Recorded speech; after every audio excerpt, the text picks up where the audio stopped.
আমি ওমর ফারুক শুভ, জাতীয় নাগরিক পার্টি এনসিপি ফেনী জেলা আহ্বায়ক কমিটির সহ সাংগঠনিক সম্পাদক।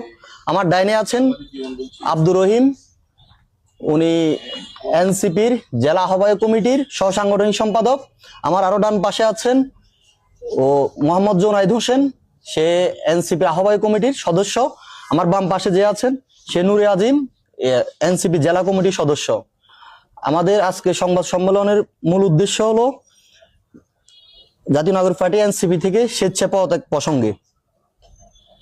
শুরু করবো এবার।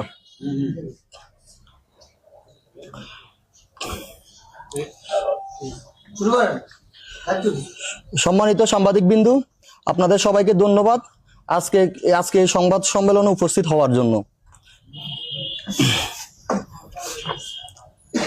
জনাব, আমার সালাম ও শুভেচ্ছা গ্রহণ করুন।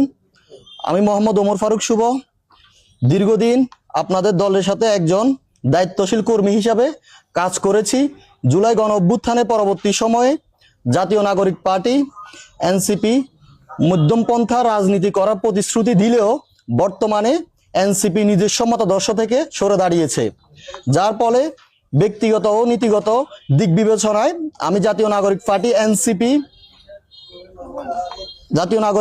এনসিপি থেকে স্বেচ্ছা অব্যাহতি অর্থাৎ পদত্যাগের সিদ্ধান্ত গ্রহণ করেছি। অতএব আমার পদত্যাগ পত্রটি গ্রহণ করে আমাকে এনসিপি হতে দায়মুক্ত করলে কৃতজ্ঞ থাকব। আমি আজ 6 জানুয়ারি 2026 থেকে জাতীয় নাগরিক পার্টি এনসিপির সকল কার্যক্রম থেকে অব্যাহতি নিলাম। ধন্যবাদ সবাইকে। এটা কি শুধু আপনি পদত্যাগ করছেন না আপনার সাথে আর কিছু?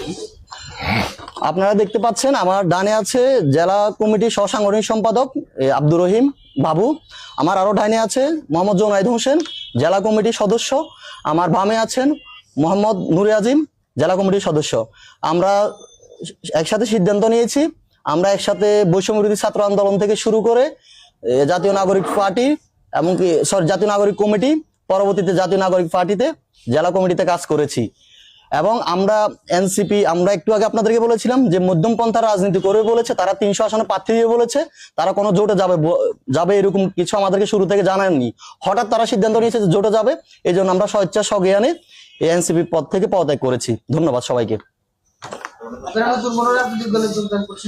না, আমরা এখনো ওই সিদ্ধান্ত নিই নাই।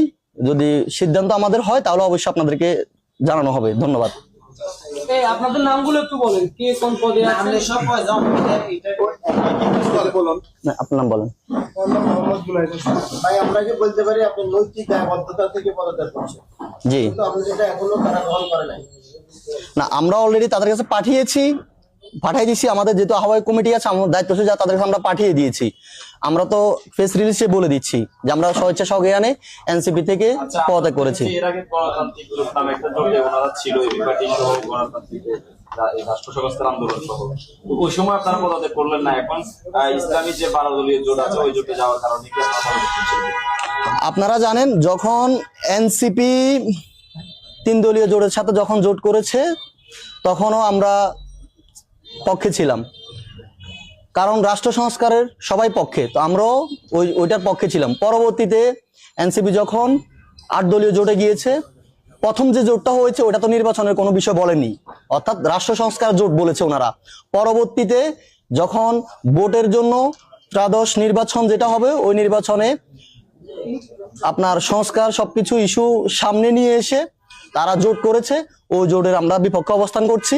ওনারা স্বতন্ত্রতা হারিয়েছে, আমরা এই জন্য পদত্যাগ করছি। কি ধরনের স্বতন্ত্রতা হারিয়েছে, মানে কি ধরনের স্বতন্ত্রতাটা, কি ধরনের? এনসিপি শুরু থেকে বলে আসছে মধ্যমপন্থা রাজনীতি করবে, তারা কোনো জোটে যাবে না, তারা 300 আসনে প্রার্থী দিবে। ওই 300 আসনে প্রার্থী না দিয়ে তারা জোটে গিয়ে প্রার্থী দিয়েছে, এই জন্য আমরা স্বেচ্ছা সজ্ঞানে এই সিদ্ধান্ত নিয়েছি। আপনার সাথে আজকে কারা কারা আছে? আমরা ইতিমধ্যে বলেছি, আমার ডানে আছে আব্দুর রহিম। আপনারা যে পদত্যাগ পত্রটি আজকে এখানে এসে বললেন, এই পদত্যাগ পত্রটি কি সাংবাদিকদেরকে জানাইলেন? সাংবাদিকদের কাছে পদত্যাগ করলেন নাকি দলের কাছে পদত্যাগ করলেন? আমরা দলের কাছে করতেছি, সাংবাদিকদের কাছে নয়।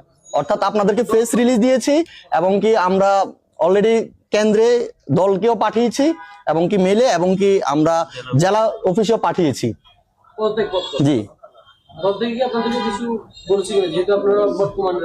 না, আমাদেরকে ওরকম কিছু বলেনি দল থেকে। আচ্ছা, ভবিষ্যতে কি এনসিপিতে আবার যোগ দিবেন কি? না সেটা না, পরবর্তী সিদ্ধান্ত হবে সেটা আমাদের। ঠিক আছে, সালাম আলাইকুম।